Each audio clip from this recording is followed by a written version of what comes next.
This is Sky News Tonight, live in Kiev for a special programme on the Russian invasion of Ukraine. The battle for Kiev, buildings hit by missile strikes as Russian forces approach the capital. Queues for weapons as residents take up arms and the government tells them to make firebombs.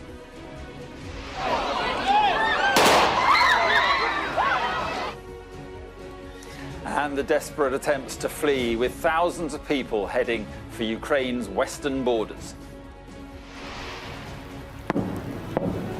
Right.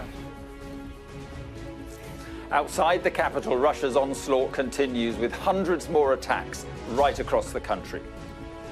In Moscow, Vladimir Putin claims he's ready to negotiate, but tells Ukraine's military to seize power. And NATO bolsters its flank, deploying combat-ready troops to its eastern borders and sending air defences to Ukraine.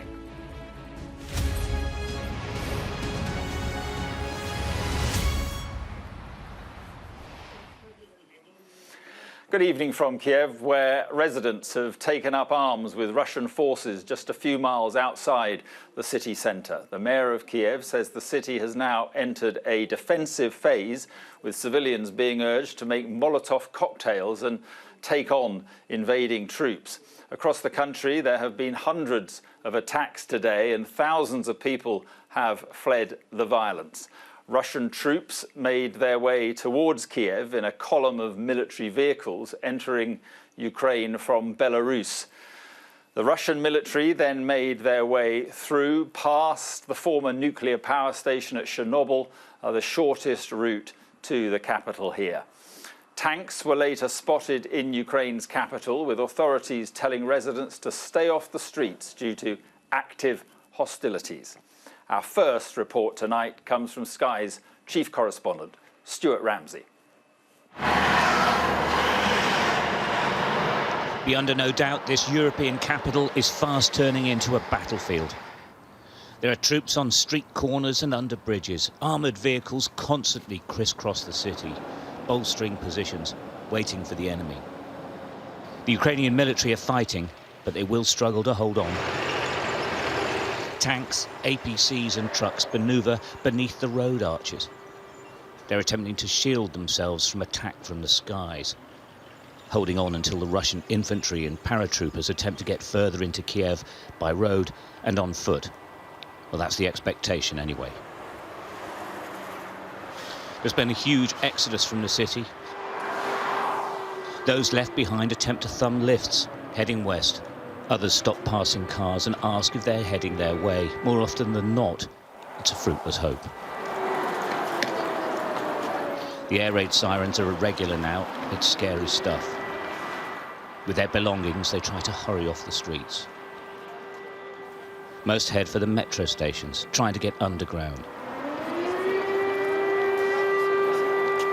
Mums and dads and their little ones, trying to find safety if they can't find a way out. Everyone feels exposed. Everyone feels vulnerable. Well, that's a haunting sound of the air raid sirens. It's pushing people into taking cover. You just heard a crump of an explosion. It's like this all over the city now.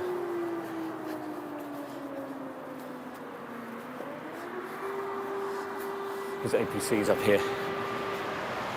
Exactly where and when the Russians may attack a new target remains unknown, of course, so there's constant movement. Much of the city is now deserted. Hardly any people in the centre of town, just a few cars driving between homes or looking for a few shops that are still open.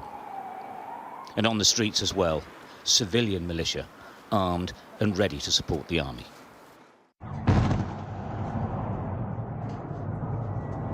Huge explosions woke everyone in Kiev as the Russian mission continues.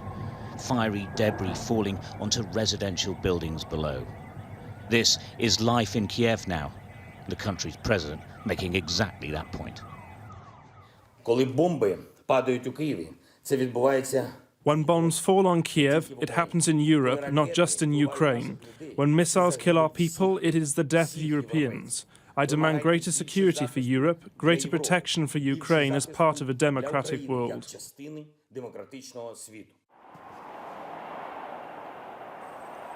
Many of the Ukrainian soldiers are very young and inexperienced. 21-year-old Sergei Petroshenko is the only soldier guarding a footbridge. He has fired 16 rounds in his life. Now he waits for the Russians. His home village has already fallen. There are a Russian base in my village. And from my village they're gonna go here on Kyiv to capture it. Yeah, it's really scary and terrifying. I am called to my parents. They really scared. There's Russians in our village, enemies.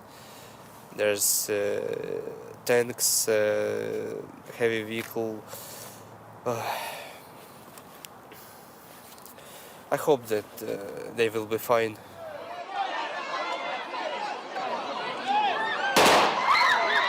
In their thousands, they descended onto the central railway station to try to get seats on any trains west. It was chaotic and desperate. But that's what it's like here now. The fear of the unknown is what's so difficult for everyone. Ukraine holds its breath while the world watches on.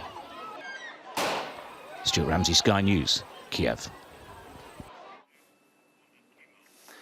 Well, of course, it's not just here in Kiev. There's intense fighting all over the country as Russian troops advance from the north, from the south and the east. And in the face of the threat from their much better equipped neighbour, Ukrainians have been using whatever means they can to defend themselves. Sky's security and defence editor Deborah Haynes reports now on the military tactics being employed by both sides.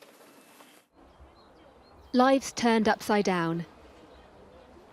This was the door to a balcony that no longer exists. Valentina was sleeping here when the explosion happened. She and her teenage daughter are lucky to be alive. So you were asleep? Да, я сплю. И вот это вот оно все пролетело. Я не знаю, как я жива осталась. Не знаю, кто виноват. Наверное, Путин. Ну, кто виноват? Они же начали это все. Residents and pets in this neighbourhood in eastern Kyiv left stunned as the reality of Russia's invasion hit home. They're unclear what caused the crater, with one man suggesting it happened after Ukraine's air defences intercepted an incoming Russian airstrike. The worse the fighting gets, the greater the risk becomes for civilians of getting caught in the middle. Residents at this apartment block described how they were woken up at between 4:30 in the morning by a loud explosion. They said the night sky lit up like daylight, and when dawn broke, they found this devastation. Russia's invading troops, identifiable by the Z, are attacking from the north, east and south. The plan seems to be to take control of the southern coastline, such as here in Kherson, and push into the east. This, Ukraine's second city of Kharkiv, under heavy bombardment. Terrifying for residents and challenging for Ukraine's military as other Russian forces close in on the capital. A battle for this airfield in the northwest of Kiev, finally won by Russian troops after heavy fighting. A sign of things to come, perhaps. Russia's president called on Ukrainian forces effectively to switch allegiances, using false smears about Ukraine's leaders. Еще раз обращаюсь к военнослужащим вооруженных сил Украины. Не позволяйте неонацистам и бендеровцам использовать ваших детей, ваших жен и стариков в качестве живого щита. Watch the apparent Russian military vehicle crush a car in the north of the capital. The driver lucky to escape. Yet Russia is suffering losses too. This aircraft was shot down over Kiev by Ukrainian forces. Our assessment as of this morning is that Russia has not taken any of its major objectives. In fact, it is behind its hoped-for timetable. They've lost over 450 personnel. And indeed, as you've said on your report, one of the significant airports they were trying to capture with their elite Spetsnaz has failed to be taken. And in fact, the Ukrainians have taken it back. But this isn't just a conventional war. Listen to the gunfight at this security office in the southern city of Melitopol as it's attacked by soldiers who don't have obvious markings on their uniform. Russian special forces are thought to be on the ground conducting sabotage missions. The ultimate goal, to topple the president, here on Friday, rallying his people.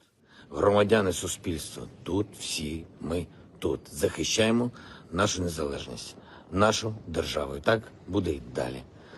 Слава нашим захисникам, слава нашим захисницям. Слава Україні.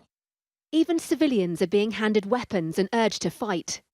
A sign of desperation, but also of the prospect of a grinding guerrilla war that could, in the end, cost Russia dearly too. Deborah Hain, Sky News, Kiev. Meanwhile, in the south of this country, Russian attacks have spread along Ukraine's coastline throughout the day. Both Crimea and the Donbass regions have been entry points for Russian troops to make their way into Ukraine. The two areas were already hosting large numbers of troops before the full invasion. It appears Russia wants to close off Ukraine's access to the Black Sea, which could have a severe impact on supply routes. Sky correspondent Alex Rossi reports now from Mariupol. It has been an horrific 24 hours. Ранения рук, ног, кисти, бедра. The hospital directors take me to see soldiers injured on the Eastern Front. Staff Lieutenant Andrei was lacerated with shrapnel. He's heavily medicated, but says as soon as he's recovered, he wants to fight again.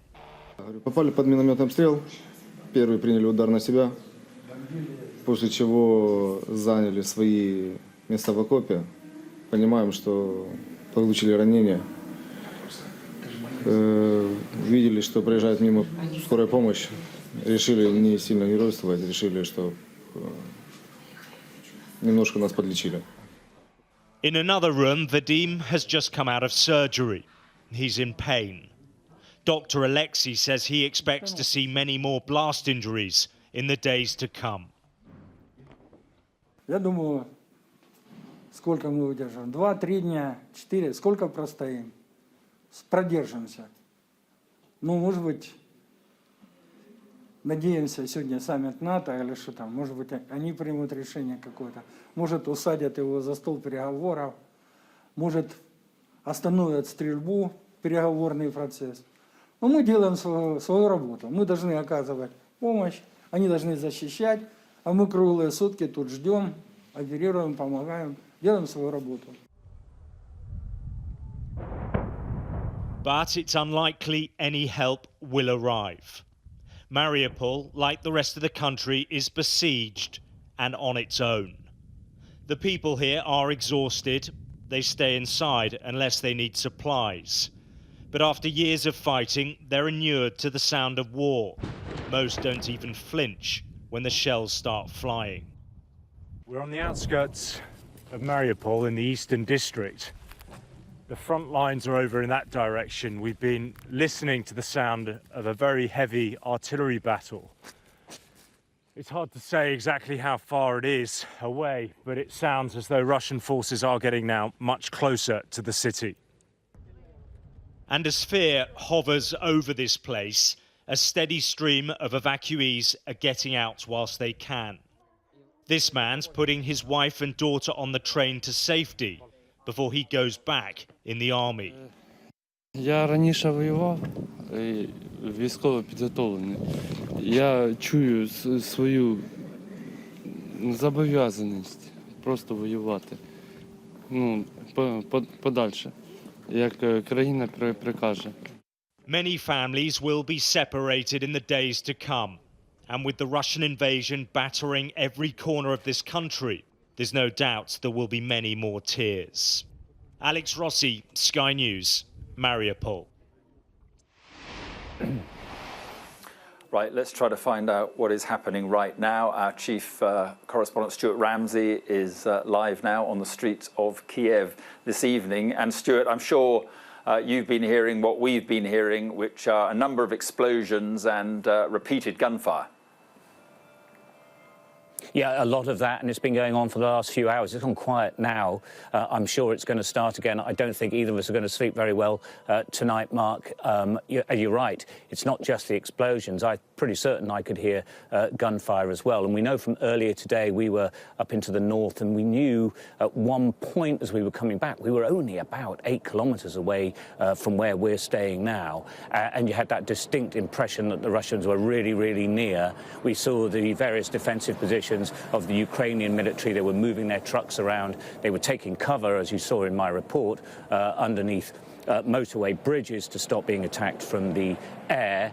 And you definitely get that sense, don't you, that we're really moving towards the end game. I know analysts on Sky News have been saying Russia will have this by the end of the night. You can never be that accurate, but it certainly has that feel now that they're really near. And some of the explosions have been very close to us here.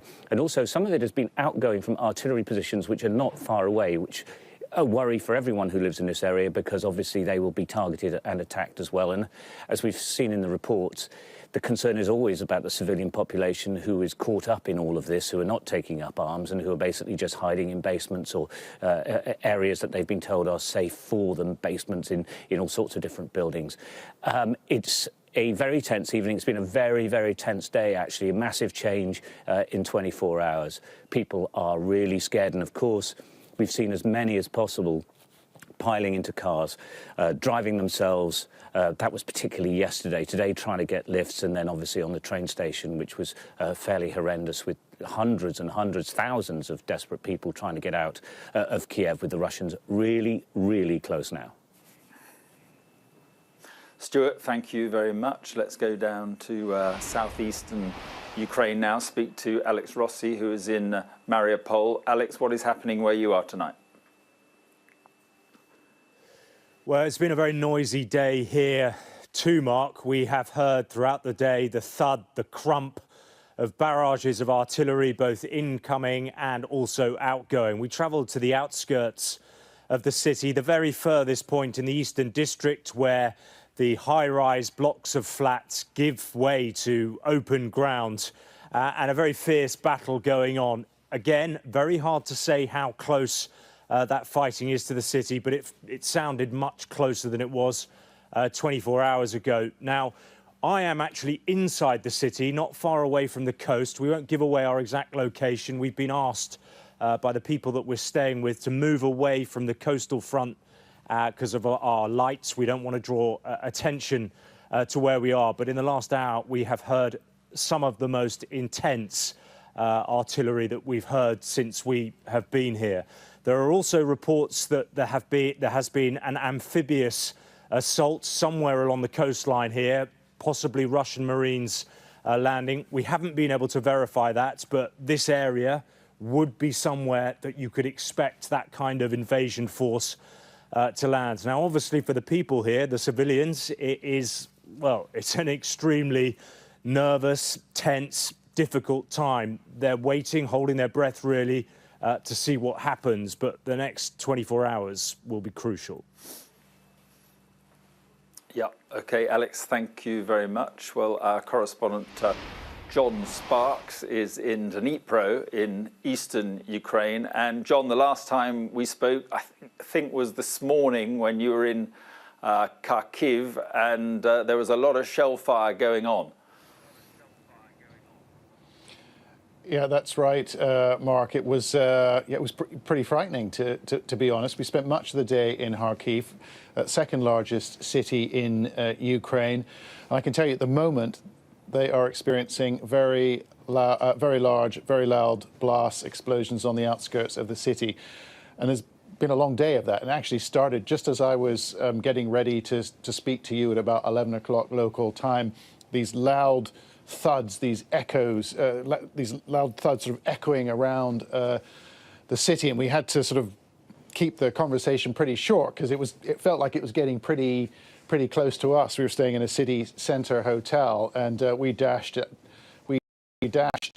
inside. But city officials said they found parts of Russian Smerch rockets embedded in the ground in front of several key buildings and actually in the asphalt in the road. And this despite Russian officials saying that they weren't going to target civilian areas at all. We've been in touch with residents through the day. They've been in and out of the shelters, in basements, in metro stations and in designated air raid shelters as well, although we were told that the air raid sirens weren't actually working for much of the day, but they do have other means to find out what's going on.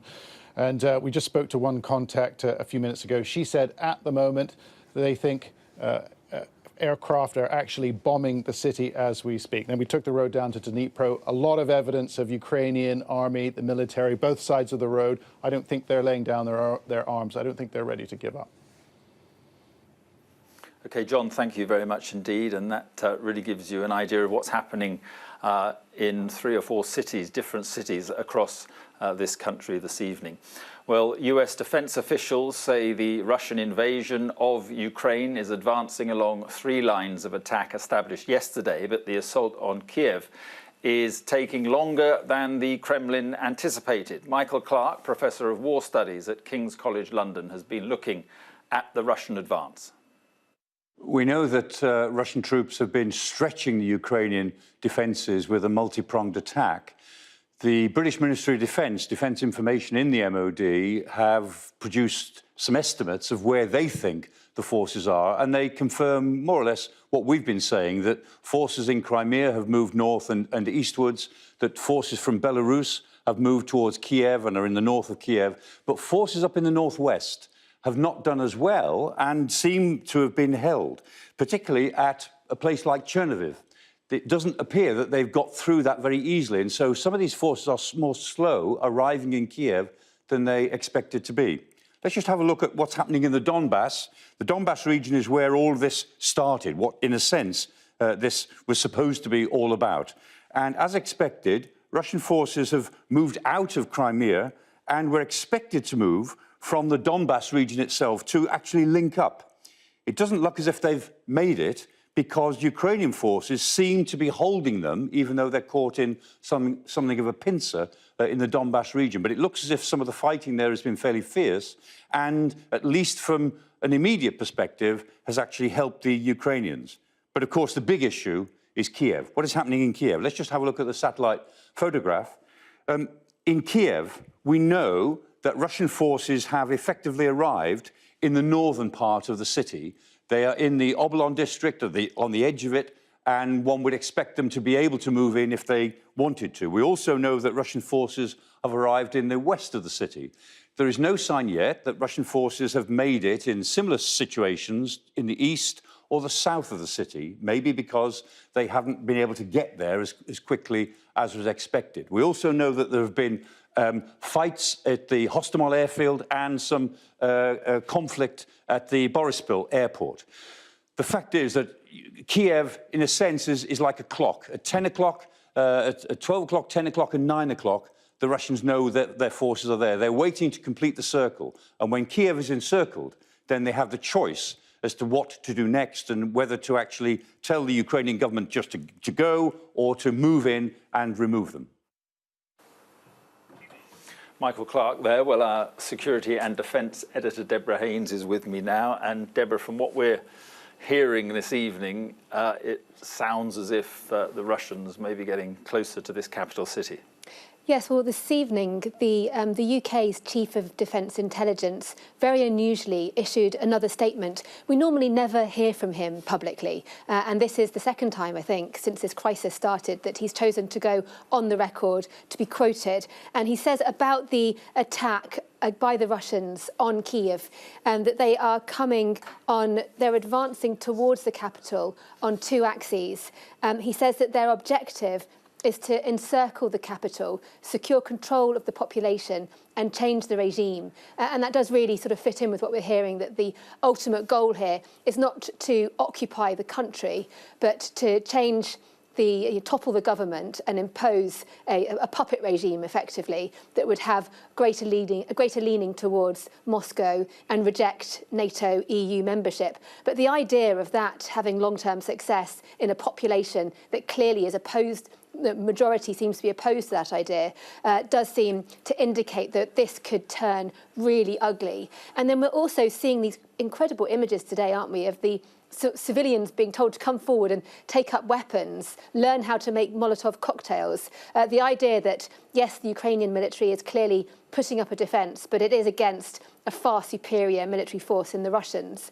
But the idea now that civilians are being encouraged as well to defend themselves does really underline the stage that we're at right now. The president did this sort of selfie video this evening where he's with some of his key ministers, really giving that message that he is here, not going anywhere, and clearly wanting people to know that he hasn't left Kyiv. So help me out here. If President Putin says he doesn't want to occupy this country, how does he succeed in what he's trying to do? It would seem to be very, very difficult for him, as you say. It does seem a confused strategy, and I mean that's why you hear from British ministers and American ministers sort of saying this is going to end badly. This is a disaster. He's not going to achieve what he wants to achieve. It will be a disaster for this country and for European security. But the fact is that he has attacked across the entire breadth of this country, from the north, east, and the south. It seems he wants to prevent that very skilled, highly equipped Ukrainian force in the east that has been battling for 8 years against separatists, Russia-backed separatists there, from being able to mount a defence of the capital. And then that frees him up, in theory, to be able to make this move. But I guess from what we're hearing tonight, we've heard quite a successive number of explosions. The idea perhaps that tonight there will be more airstrikes against various targets. The idea that they have was to take out Ukraine's air defence system. But it does seem that the Ukrainians are still able to target Russian aircraft. There was a Russian jet that seems to have been shot out of the sky today, well, overnight. So, yeah, not over yet by any stretch. In fact, just beginning. And for the capital tonight, again, very tense. Yeah, very tense. And it's difficult to see how this works out, as you say, for Vladimir Putin. Well, Deborah, for anyone. Yeah. Absolutely. Deborah, thanks very much indeed. And, well, Vladimir Putin has called on Ukraine's military to seize power in the country to make negotiations with Russia easier. President Putin claimed he was ready for talks, but would prefer not to negotiate with what he called the Nazis currently in charge. Diana Magnay has this report. Outside Ukraine's shattered embassy in Moscow, police and a few mournful flowers in solidarity. This woman, though, with placards saying "One people, one fatherland," is all for the war. Do you think it is okay for Russia to bomb Kiev and Kharkiv? Никто Киев и Харьков не бомбит, не надо врать. That news is not shown on the state channels, but these two saw it on Instagram and they hate it. A lot of people think that it's really terrible. All of us aren't agree with this situation. И все эти годы Russia's foreign minister met today with representatives of the separatist republics, repeating Vladimir Putin's extraordinary logic that by invading Ukraine, he means to set its people free. он подтвердил еще раз. He confirmed it again that we want Ukrainian people to be independent and have a government representing their diversity, have a freedom to not be under full external control of those who encourage neo-Nazism, the genocide of Russians, and using Ukraine as an instrument to suppress Russia. Sky News asked the Foreign Ministry if President Putin was in his right mind. Britain's Defence Secretary has said that Vladimir Putin has gone full tonto. That is English slang for completely mad. It's surprising that such evaluations are given by Defence Minister of the UK regarding authorities of a different state. I think he could have thought up of similar adjectives Thinking of British Prime Minister, if we talk about personal judgment. As evening falls, police prepare for another possible night of protests, because not everyone by a long way supports what their government is doing. I feel myself being ashamed for being Russian. We're all going to burn in hell for that, what we're doing. I hope Ukrainians will be, they will forgive us someday, because now, first time I feel the shame that I'm a citizen of Russian Federation. Facebook now is being restricted, and we'll see which social media platforms are squeezed next. Feels a little like a rerun of the protests against Alexei Navalny's imprisonment, all of which ended up with thousands of people across the country detained, put in the back of police vans, as happened yesterday in more than 50 cities across Russia. People coming out against the war and promptly being arrested. But it's not stopping them. In Moscow, the crowds grew. And in St. Petersburg too. This anti-war movement has some life in it yet. Diana Magnay, Sky News, Moscow. So there we are, protests in Moscow, protests also taking place in London tonight, with hundreds of Ukraine supporters gathering outside Downing Street. Sky's Nick Martin is there. Nick, what's going on?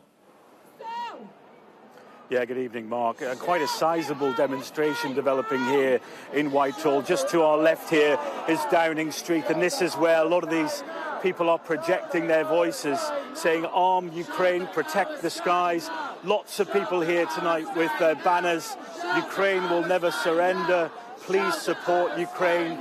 And just take a look at this, because Westminster's behind us. Downing Street is to our left, and there is a long line of people here protesting and demonstrating here tonight, trying to get their voice heard.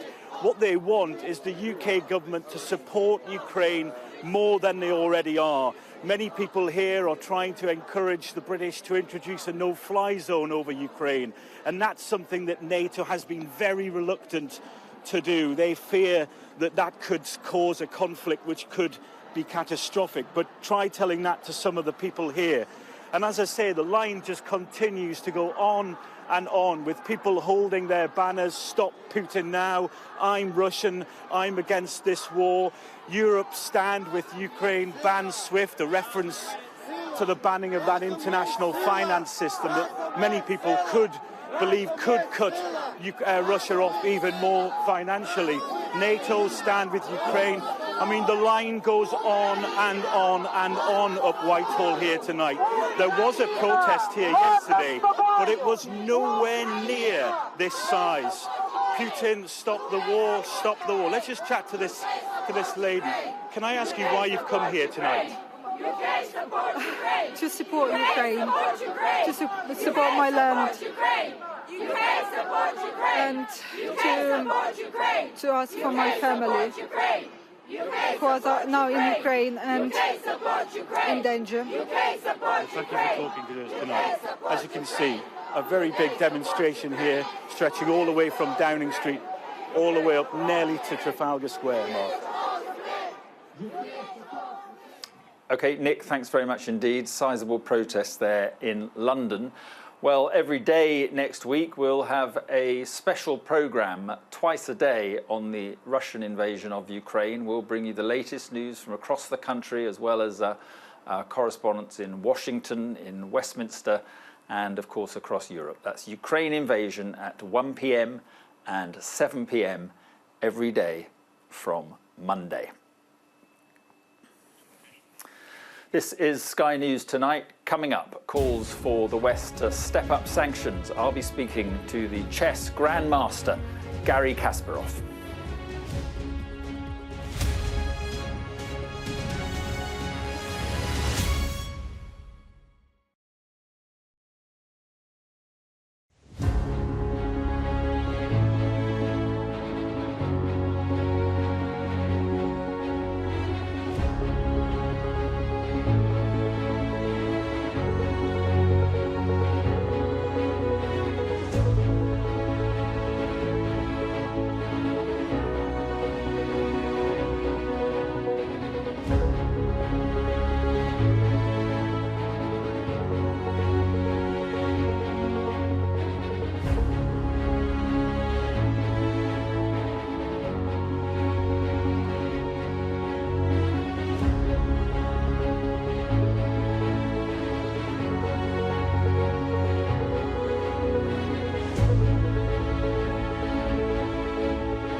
Welcome back. NATO has announced plans to bolster its eastern flank in response to Russia's aggression here. And the UN Security Council will vote tonight on a resolution condemning Russia's actions. Russia, the current president of the Security Council, will veto that resolution. Our US correspondent Mark Stone is in Washington. Laura Bundock is in Brussels. Let's go to Mark Stone first. So, Mark, one wonders, what is the point of a Security Council, a resolution, if we know Russia is quite clearly going to veto it? A very good question that many people will ask, and the answer is isolation at the top body, the top diplomatic body of the world. The desire from Western diplomats is to do all they can to try and send a very clear message of isolation to Russia. The country to watch will be China. If China abstains rather than votes against, so in other words, if China doesn't vote with Russia, but abstains instead, from a Western diplomatic point of view, that will be very significant because it will show that China is not happy with the way Russia is conducting itself in Ukraine. That's important. We'll see about that later. I think Ned Price, the State Department spokesman, is currently giving an update down the road from here at the State Department. Let's dip into that. Crimea is Ukraine. The Ukrainian people have known 30 years of independence. And while building their democracy, they have shown relentless and inspiring pursuit of liberty, of peace, of security, of human dignity. And they continue to show that they will not go back in time. As we approach the 7th anniversary of the brutal murder of Boris Nemtsov, we are reminded that many Russians disagree with Putin's brutal and imperialist tactics and policies. The citizens of Russia who are peacefully protesting, including in Putin's own hometown and in dozens of other cities across the Russian Federation, are rejecting his violence against the people of Ukraine. We deeply respect them. We respect their bravery. We respect their heroism. They are out in the streets demanding that Russia's government, their government, stop this unprovoked and unjustified war. We've seen leading Russian journalists denouncing Putin's war of choice. We have heard of Russia's mothers concerned about the reckless deployment of their sons to a needless war. These courageous people of conscience in Russia persist. They persist despite the Kremlin's reinvigorated crackdown. This, too, is classic from Putin's playbook.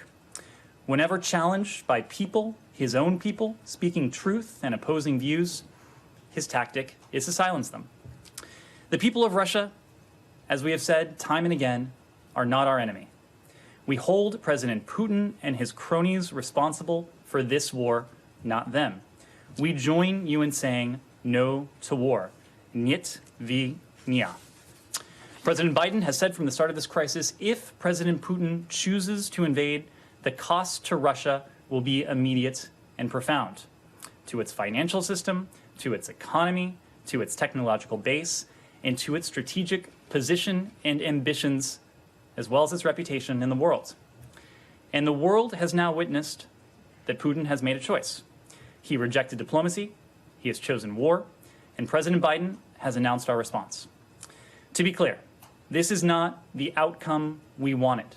This is not the outcome we sought to prevent. It's both a tragedy for the people of Ukraine and a choice Putin made that he has decided for the people of Russia. This is a choice that has been decided for them, not by them. Putin's war of choice has required that we follow through on imposing the massive consequences and severe costs, and that we ensure his flagrant violation of international law will be a strategic failure. We stand united with our NATO allies and partners in Europe and around the world in confronting the Russian government and holding President Putin and those around him to account. Thanks, Ned. I just wanted... So that's Ned Price, the spokesperson for the State Department. I think what would be interesting and what would be worth watching for the rest of the afternoon Washington time is whether or not any announcement comes from the United States about sanctions directly on President Putin and perhaps on Foreign Minister Sergei Lavrov. For reasons that are simply not entirely clear, the Americans have been pretty reluctant so far to impose direct sanctions on these two people at the top of the Russian regime. Yesterday, in the briefing here at the White House, the spokesperson here was asked repeatedly, why not just what will it take to sanction President Putin himself? And the spokesperson for President Biden simply dodged the question. So look out for that today. I've also just heard that Security Council meeting has now been delayed until at least 4 p.m. It was due to be at 3 p.m. I think that is probably because they're watering down the language in the resolution in order to try and get more people. China, India as well, is potentially wobbling certainly is equivocal in its condemnation of Russia, trying to water down the language to get more countries on board. A talking shop, yes, but very much, as far as diplomats are concerned, a way of sending the strongest possible message to isolate Russia and to cement that isolation. OK, Mark, thank you very much. Let's go to Laura Bundock in Brussels now. And Laura, the EU are certainly thinking about sanctioning Putin and Lavrov, his foreign minister, directly. Not even thinking about it, but actually doing it now. Yeah, they've finally agreed that they will be adding Putin, adding Lavrov to the list of sanctioned people, which means their assets within the EU will now be frozen. President Putin joining the likes of Assad in Syria, Lukashenko in Belarus as world leaders sanctioned by the EU. What does that mean? Well, it's very much a symbolic gesture and another one to show and highlight the isolation of Russia from the rest of the world. In terms of what assets the pair have within the EU, well, the head of EU foreign policy, Josep Borrell, said, I'm not in the secrets of the wealth of Putin and Lavrov, but he added there are people who will take care of that. Now, in terms of the rest of the sanctions package, this second tranche of sanctions, we've been hearing about it, sanctions on the financial system targeting 70% of Russian banking services, also sanctions on energy, on visas, on transport and on exports, and on also regimes and individuals who are financially supporting and funding the Russian regime. Big questions, though, about the SWIFT international banking system. Could that come in a third wave of sanctions? Well, certainly not yet. But Josep Borrell said today nothing is off the table. He said maybe it could be adopted in the coming days. That, he said, would depend on Putin's behaviour. And let's not forget, it would also depend on getting agreement of all the EU 27 countries. And I think getting them all to agree on that will be a trickier job with some countries than with other countries when it comes to cutting Russia out of SWIFT. OK, Laura, thank you very much. So European countries discussing further sanctions or deciding on further sanctions on Russia. Among the measures they're considering, as Laura Bundock was just saying there, is a ban on the use of the SWIFT payment network. So a number of sanctions being introduced by Europe and the Western allies that could have a real impact on Vladimir Putin and his cronies. Well, I can speak now to the chess grandmaster, human rights campaigner, Garry Kasparov. Thank you very much indeed for being with us. We are seeing and seen on this programme protests across Russia. Will this bother Vladimir Putin at all? No. Putin has enough resources to put down any protest in Russia. He has a war chest with hundreds of billions of dollars, enough to pay for propaganda, for military, and also for police. I applaud the heroism of tens of thousands of people who made it to the streets of Russian cities yesterday and still doing it today. But they cannot change Putin's mind. He has enough police security apparatus to arrest thousands of people, as he did yesterday. Many of them, by the way, will probably spend years in jail. And as long as he keeps this war chest, and as long as he controls hundreds of billions of dollars and looks invincible for his cronies in Russia, I don't think that any protest on Russian streets will change anything. The fact he's doing it, though, what does it say about his mindset and his goals? He's in power for more than 20 years. So that's why I strongly suggest that you stop using the word president. He's a dictator, he's illegal, and he doesn't care about elections. It's just a window for the rest of the world to show that there are still some remnants of democracy in Russia. And he's at war with the free world. So he believes that we have to go back in time, as he said 15 years ago in Munich at Security Conference on February 2007, when he declared his intention to return to what he called spheres of influence. And he was very consistent by developing this strategy. So 15 years later, you can look at the results of Putin's strategy of subduing Russian neighbors that were not ready to live under Russian influence, and even spreading his influence across the world. Look at Syria, many African countries, Venezuela. And now in Ukraine, he's not simply fighting to destroy Ukraine, which, by the way, he never recognized Ukraine as an independent sovereign nation. He's destroying, and I have to say he's probably already succeeded, the global security infrastructure that has been built since the World War II. Because if a stronger country with strong military can attack the neighboring country, with the world, it's waffling and mumbling. So that's a signal to everybody. And of course, China is watching very closely. I'm shocked to hear all these talks about watering down the resolution to make sure China withdraws. Who cares? People's lives are at stake. And eventually, if Putin succeeds in Ukraine, China will use this formula for Taiwan.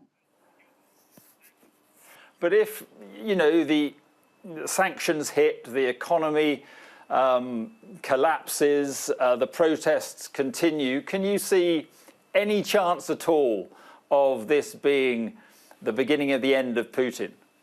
Oh, you made a very important point. If sanctions hit the economy, and then look closely at what Americans did or Europeans did.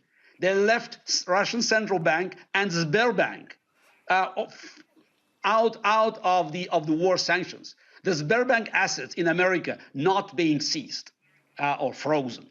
So yes, the sanctions would cause certain problems for Russian economy, but those are the sanctions, if you look at the list, had to be imposed 8 years ago after annexation of Crimea. Now it's too little and too late to stop Putin.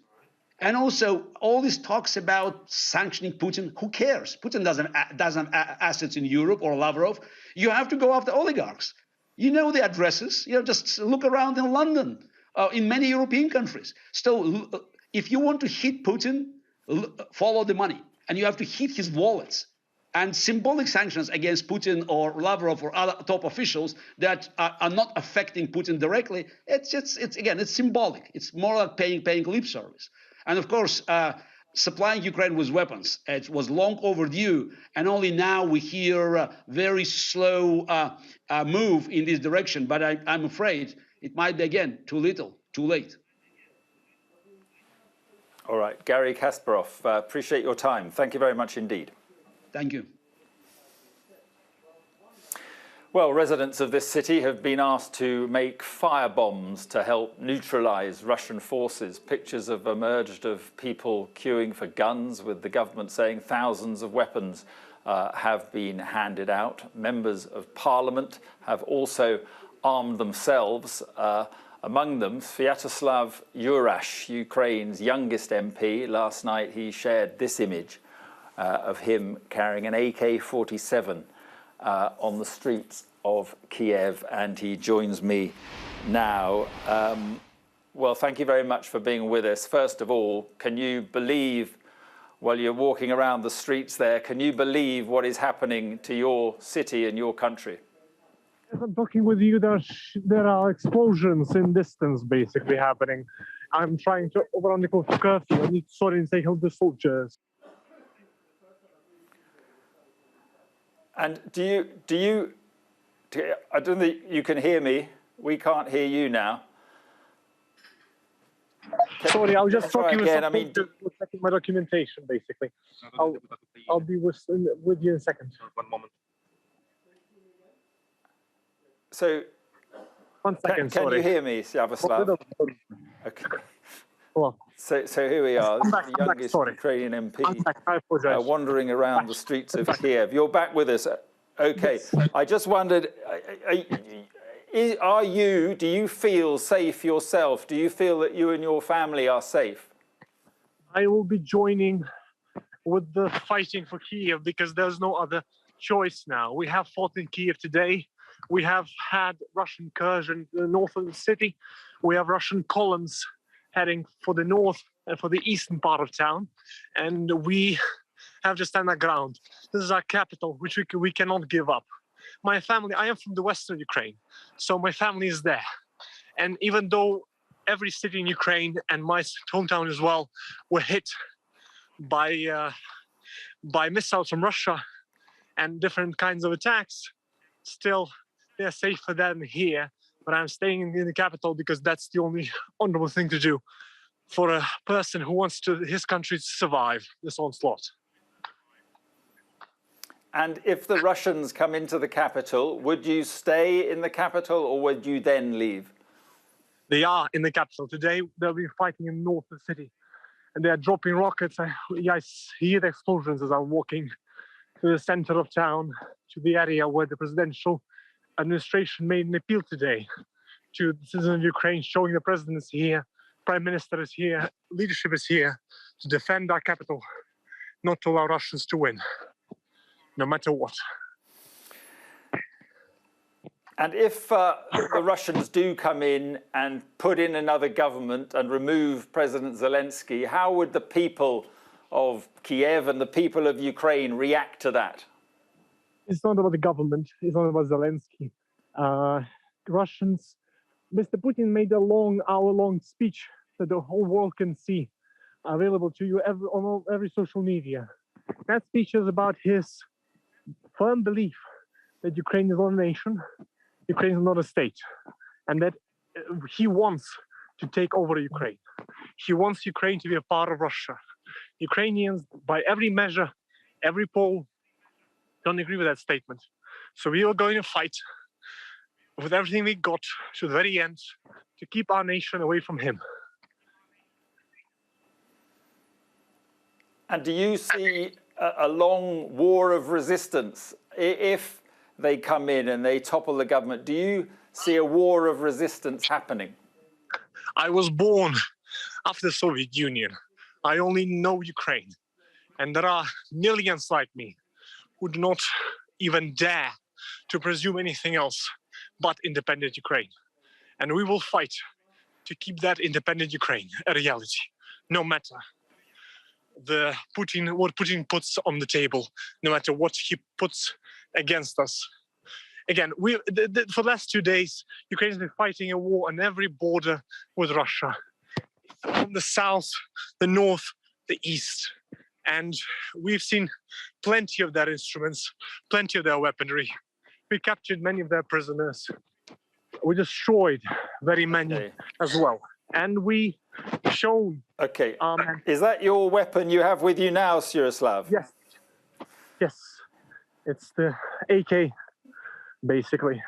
The reason why I'm talking and walking because I have to get home before curfew to then in the morning go north of Kiev to the area where some Russian columns are. And one of my teammates is heading in defense to try and help him one with the other. Sviatoslav, we've got to leave it there. Try and stay safe, and thank you for being with us. We've got 10 seconds left on the programme. And all I can say is thank you very much indeed. Around us, several explosions. The fighting continues here with a vengeance.